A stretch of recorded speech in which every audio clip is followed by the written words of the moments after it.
Hi, everyone. I'm Lily. I'm the founder and CEO of Auggie. We're a community-powered platform where parents learn from experts like Dr. Olga and the team at Oula and other parents who have been through it.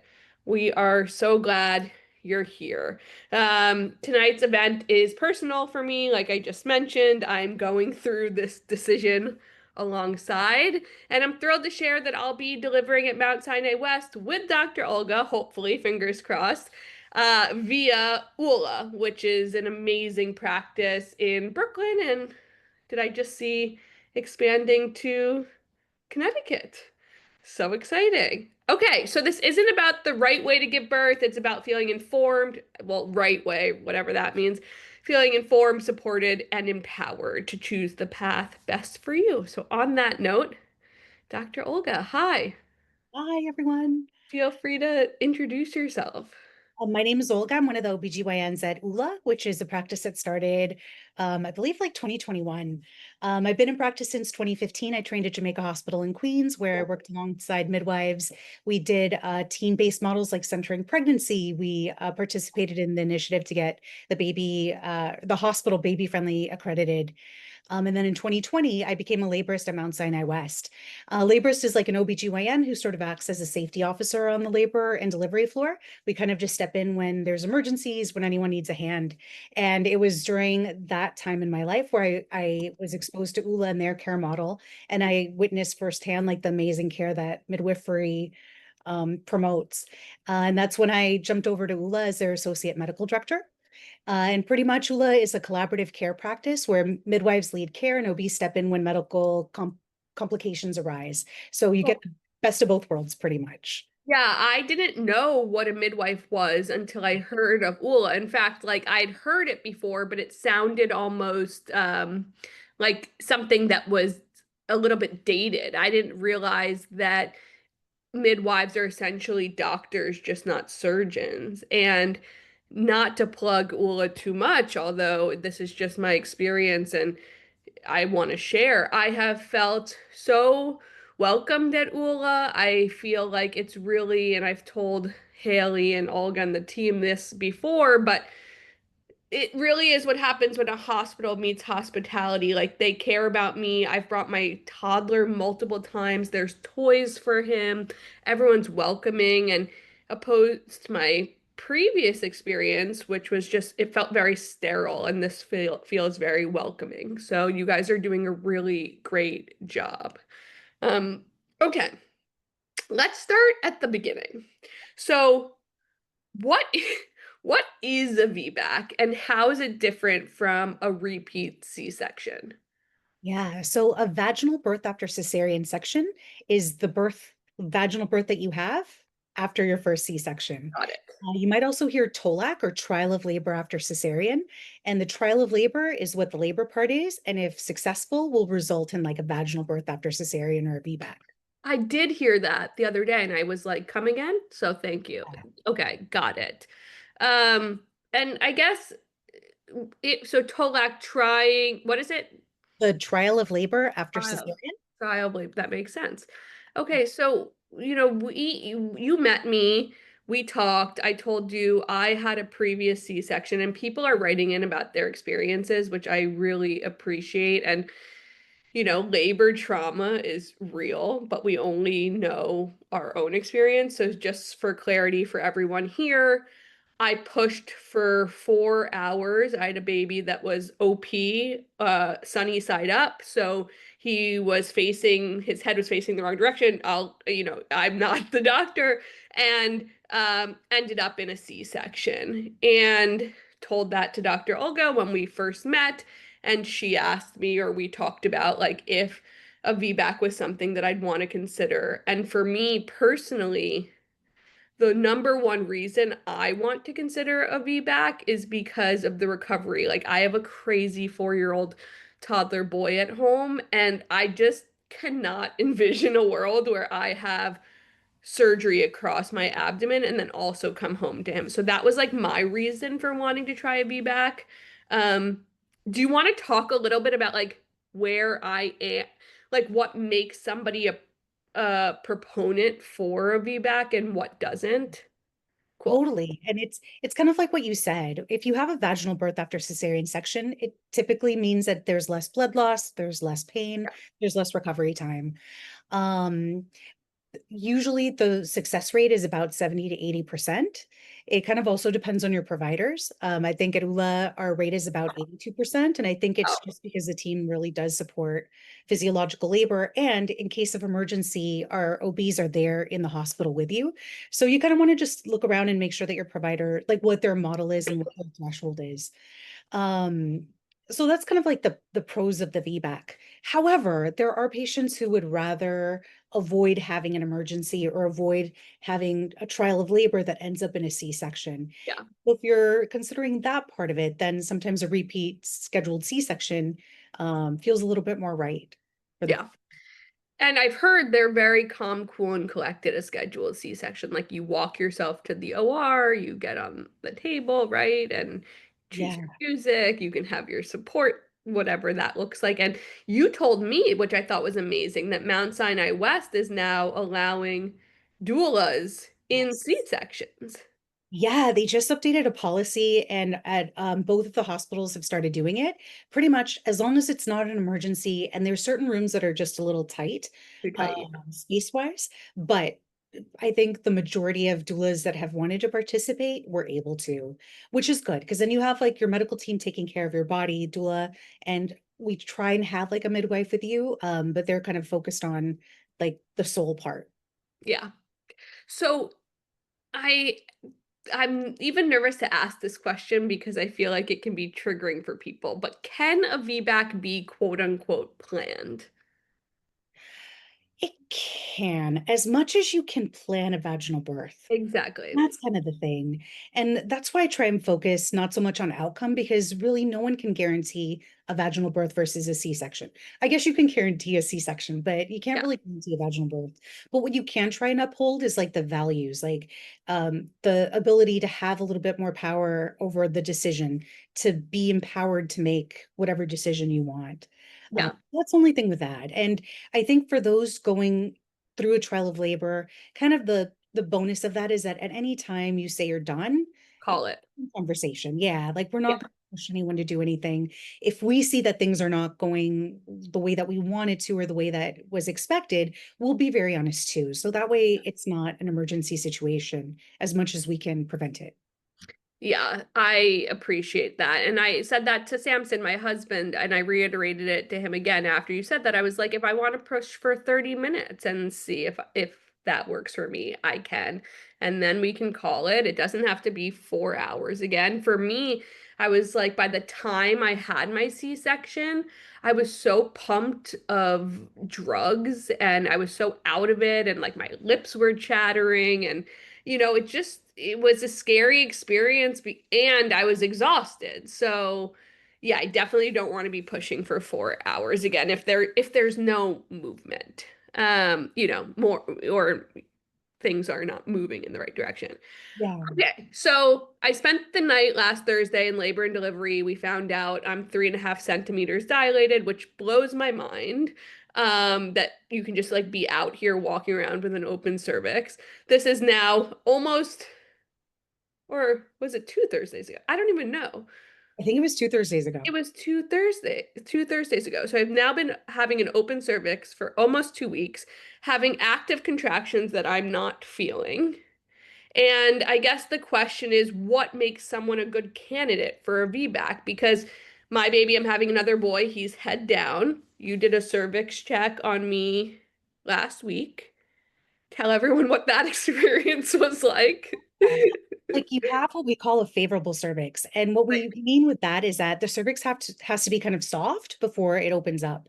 And the way that we tell it's soft is usually there's a little bit of dilation.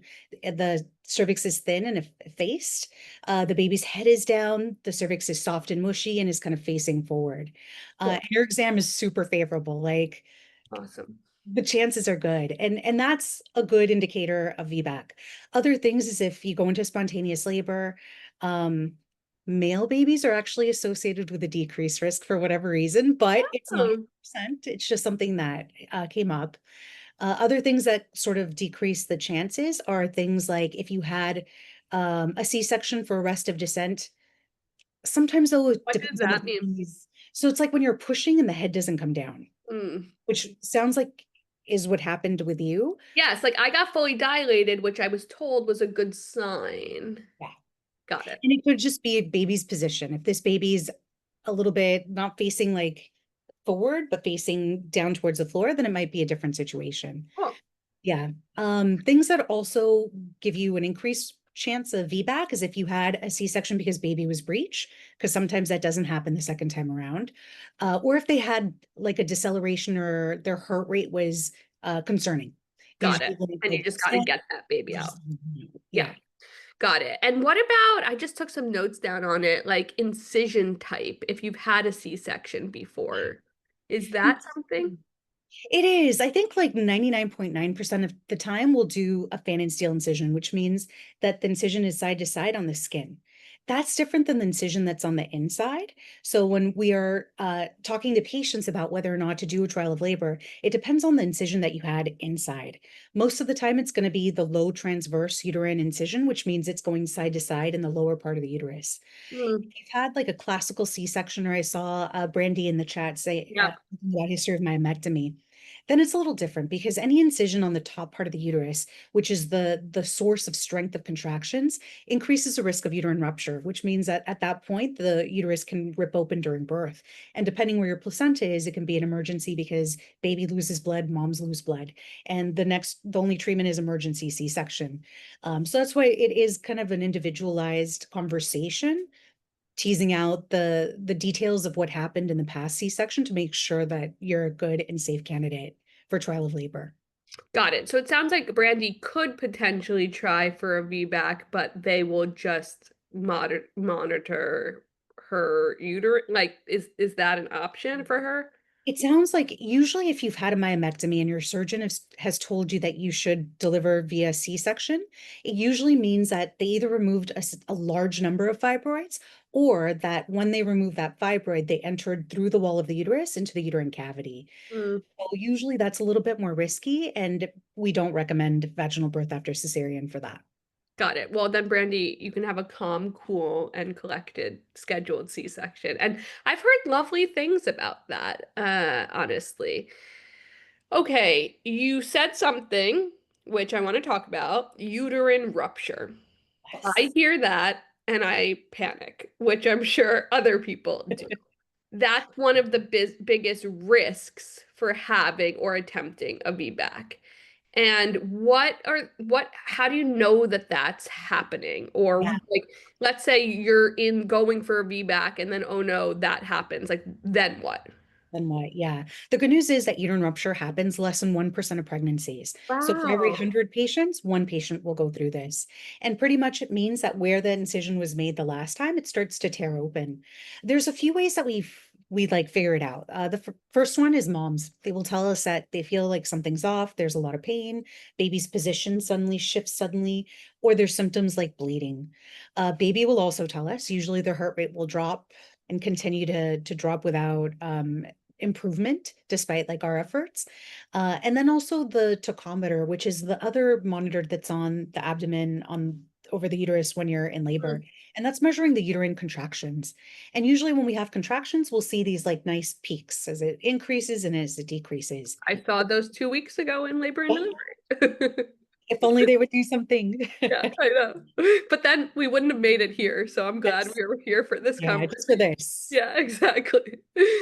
Okay, so you see what happens to those peaks and valleys. Yeah, they kind of disappear because the contraction pattern changes.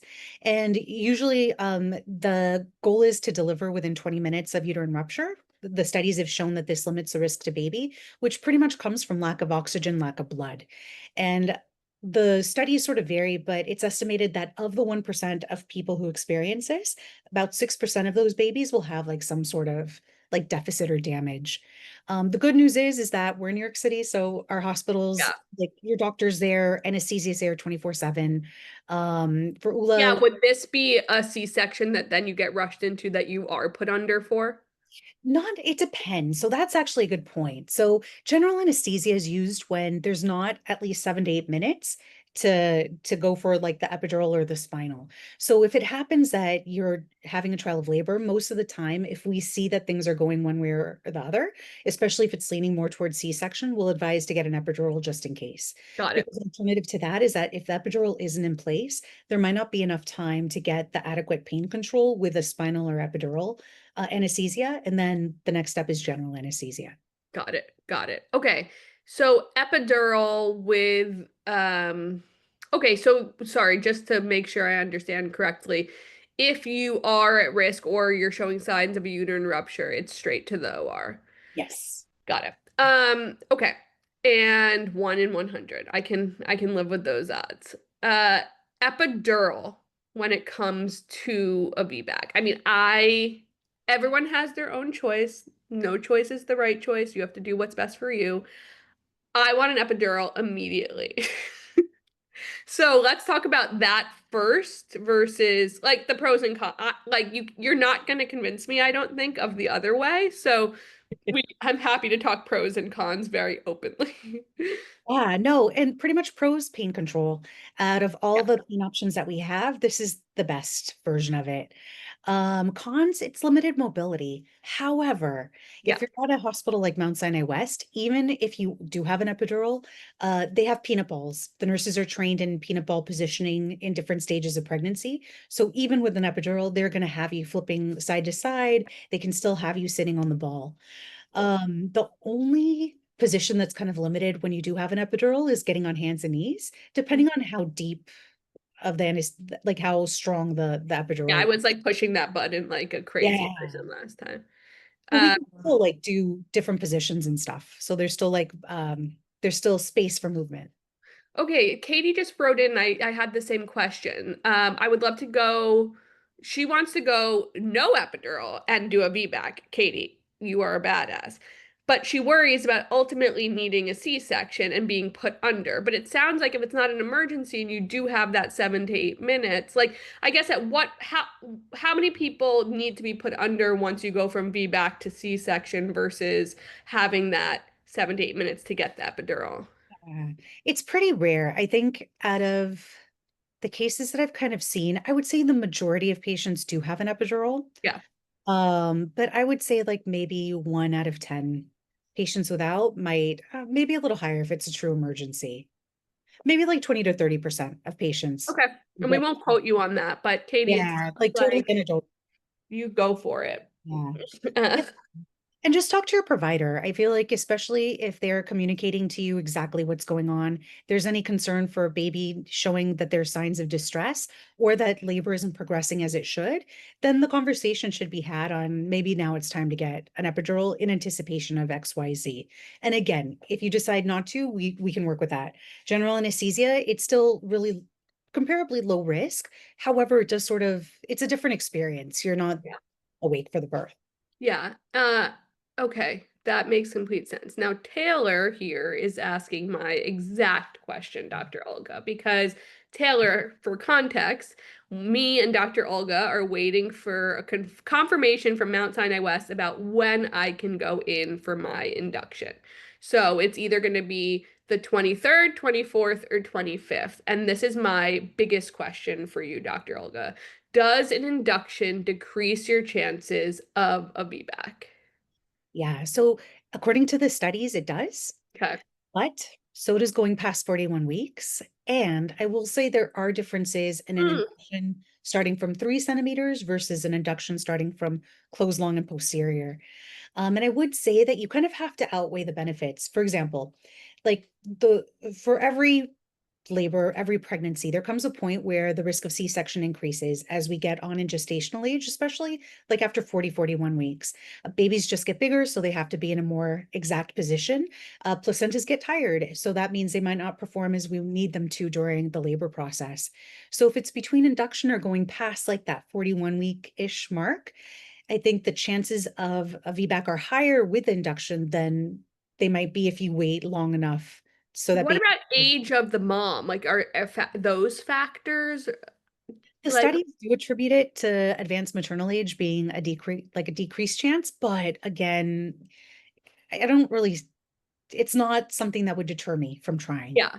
So what I heard at our last visit, and I think what you just reiterated just now, again, I'm just trying to keep up with the lingo, is that because I am 3.5 centimeters dilated and 50% effaced, that is a good indication that I'll be able to get fully dilated. So just in layman's terms, Taylor, maybe Dr. Olga would suggest, depending on where you're at in your pregnancy, make sure you're getting like cervix checks beforehand, and maybe your provider can tell you a little bit about induction success. Am I an MD?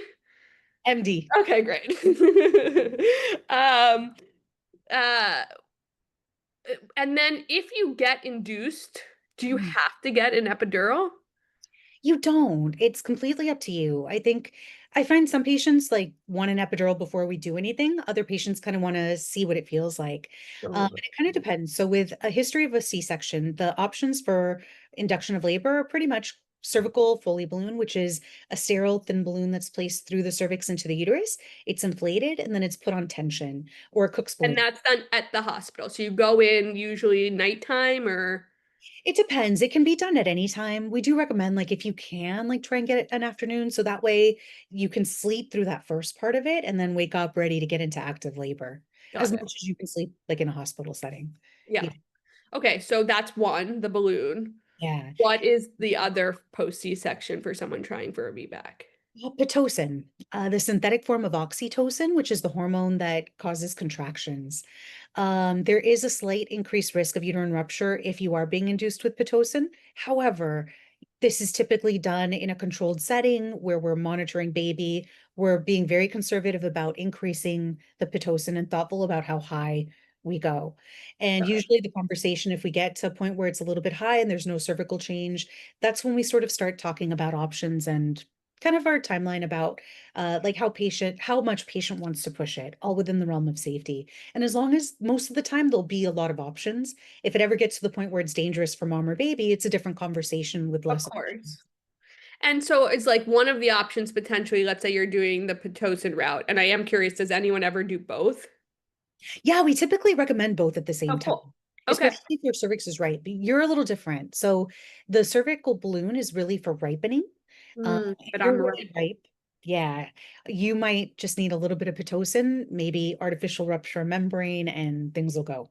It's a little Okay. different with baby number two. And then so if things don't go, Yeah. that's when you'll come to me and say, "Hey Lily, it's your call." Like you're not going to start pushing because you're not X amount of centimeters dilated. And so do you want to keep trying to induce for like wait is the Yeah. option or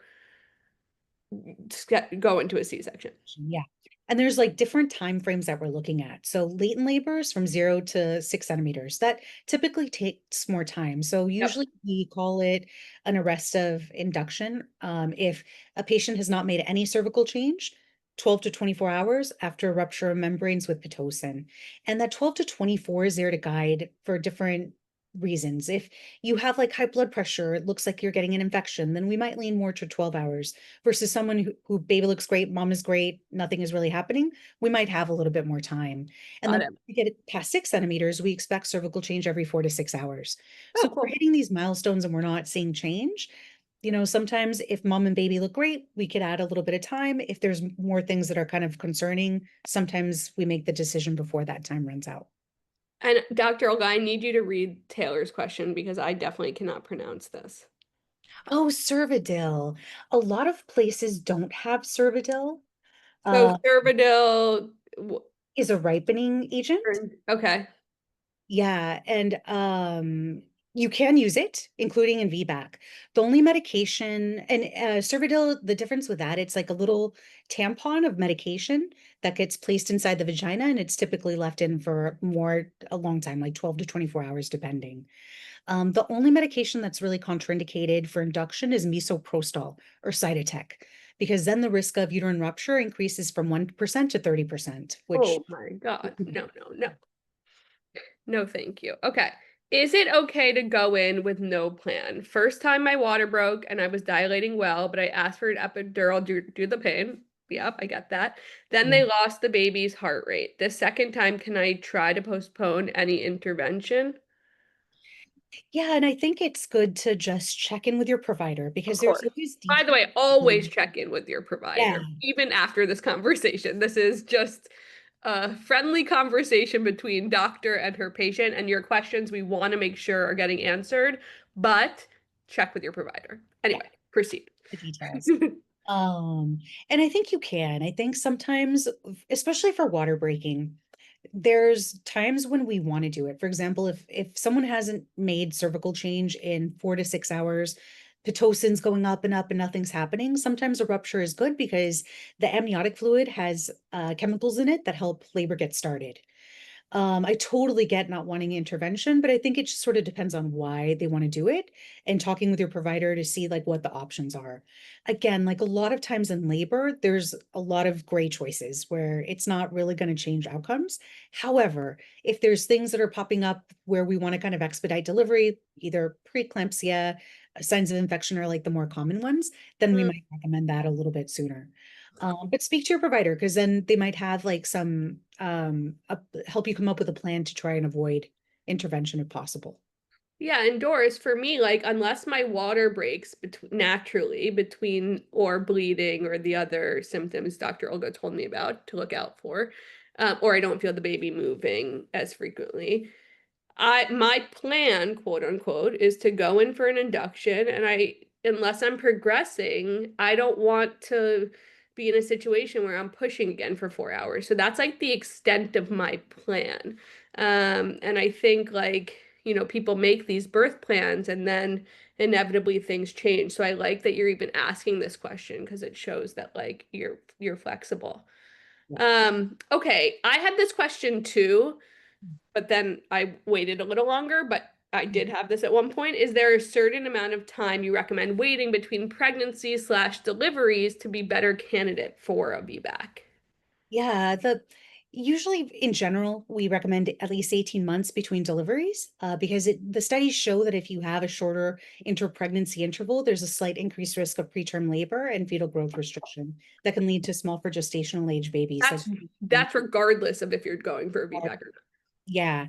It's a relative contraindication to do it less than 18 months. So it kind of depends on the comfort level of your provider. I think for us, since it is a relative contraindication, we counsel on it. And if the patient is accepting of the slight increased risk of these things, then we're on board. not. Cool. I like that.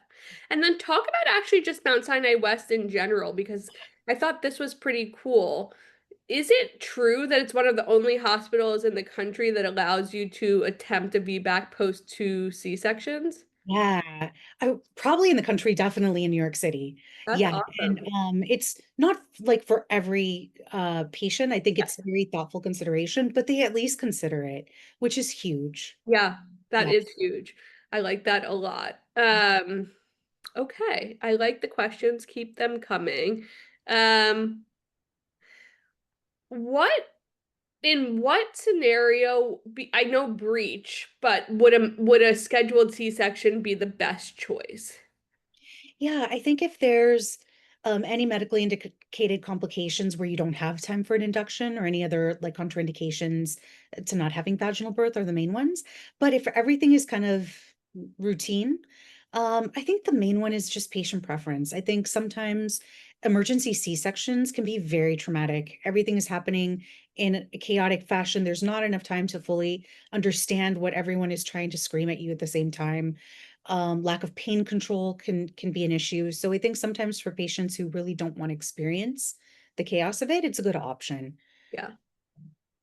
I completely feel that. I pushed, was told I needed to have a C-section, then there was an hour between the C-section and them telling me, so I'm already like disoriented.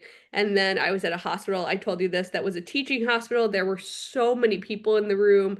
My lips are chattering. I felt like I like couldn't feel like my arms, and somebody's like fire extinguisher check, and I'm just like, what is happening here?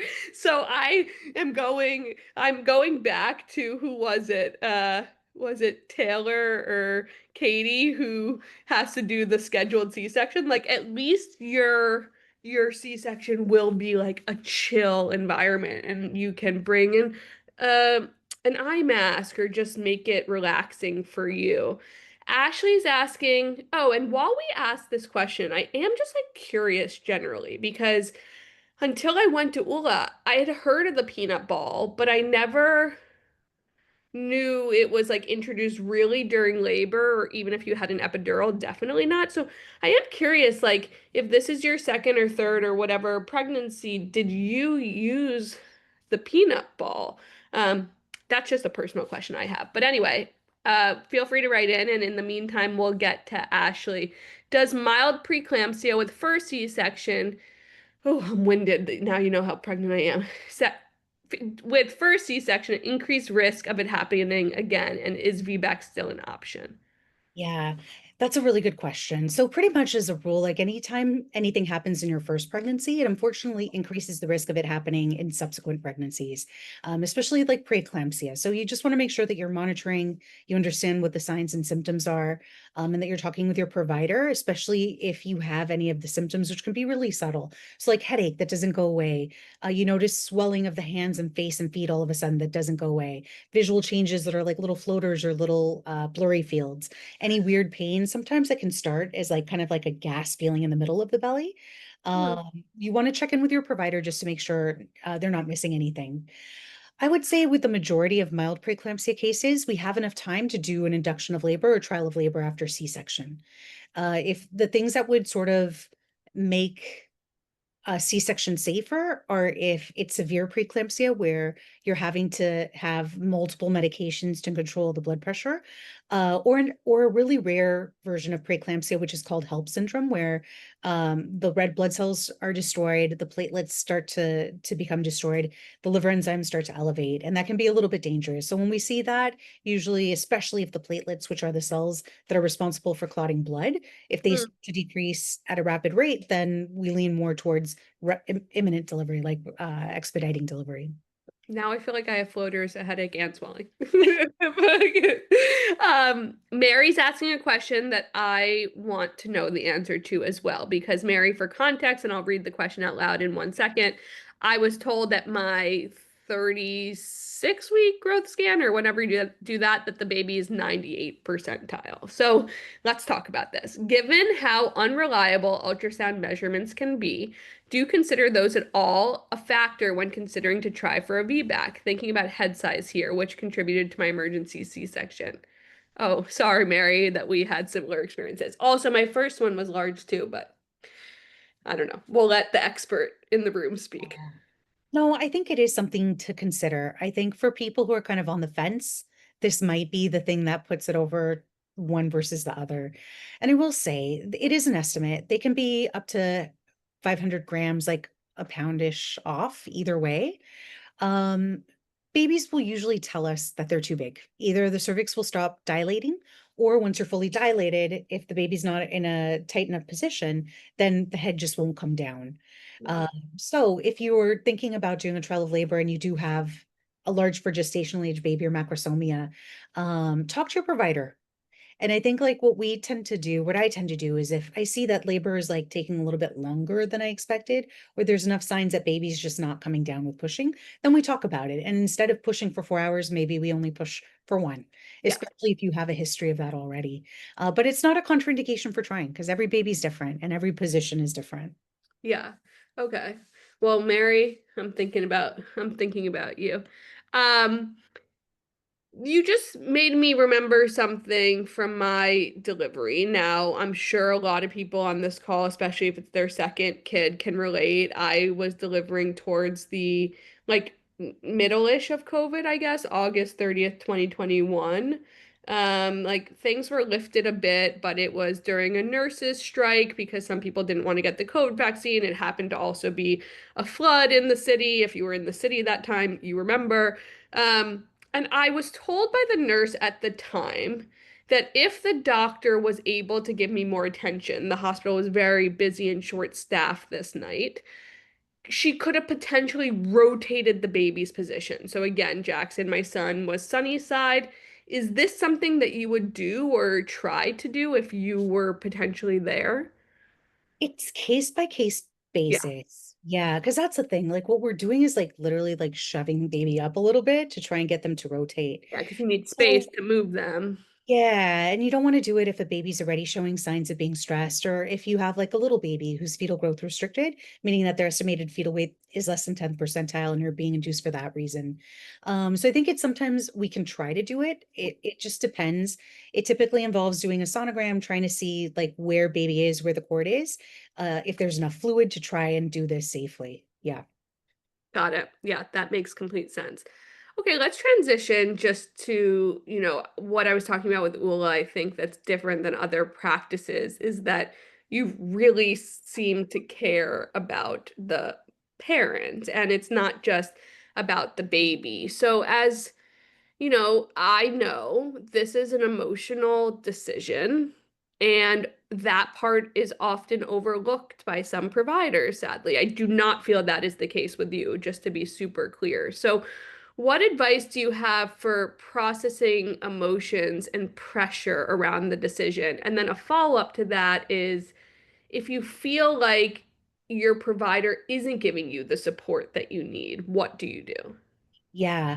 No, I think those are very important questions. I think it starts like in the beginning. Like you should sort of get a sense of how your providers communicate in the antepartum period. And if they're not, then just have an honest discussion. Yeah, I think with every medical professional, if they're saying, like if you're telling them I have a headache and they're saying I'm not worried, it's preeclampsia, and that's sort of the end of the conversation, kind of ask them why they came to that conclusion. Like, can you please explain like why you're thinking this way versus that.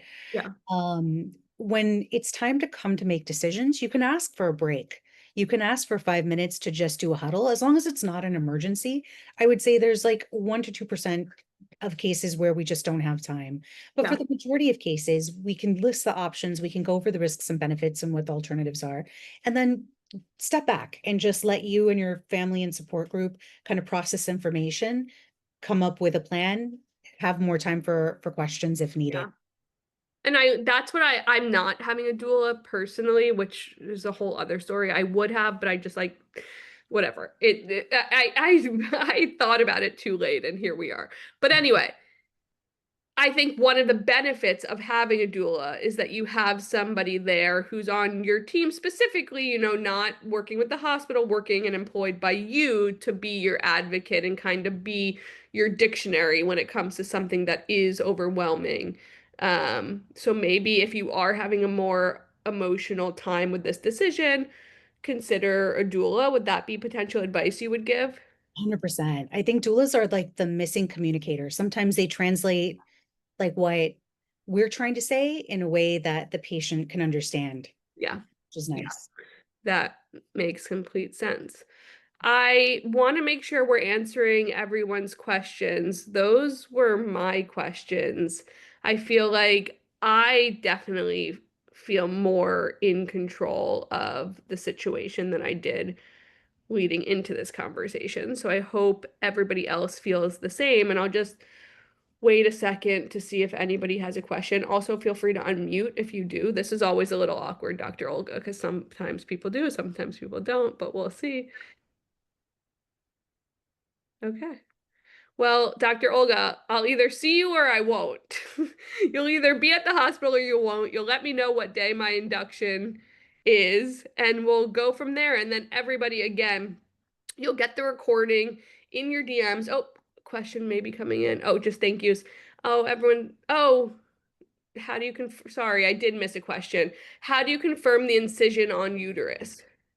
Good question. There should always be a record of that in your medical Okay. records. It's the operative note. Talk to your former provider. If they're no longer available, the hospital should have it, especially if you've had a C-section within the last like 15 years when everything went electronic. Got it. Okay. Well, Dr. Olga, I will see you soon. Ah, Thank best you so wishes. much to you and Ula, and we'll follow up with what I land with, either VBAC or C-section. Time will tell. Thank you, everyone. Bye.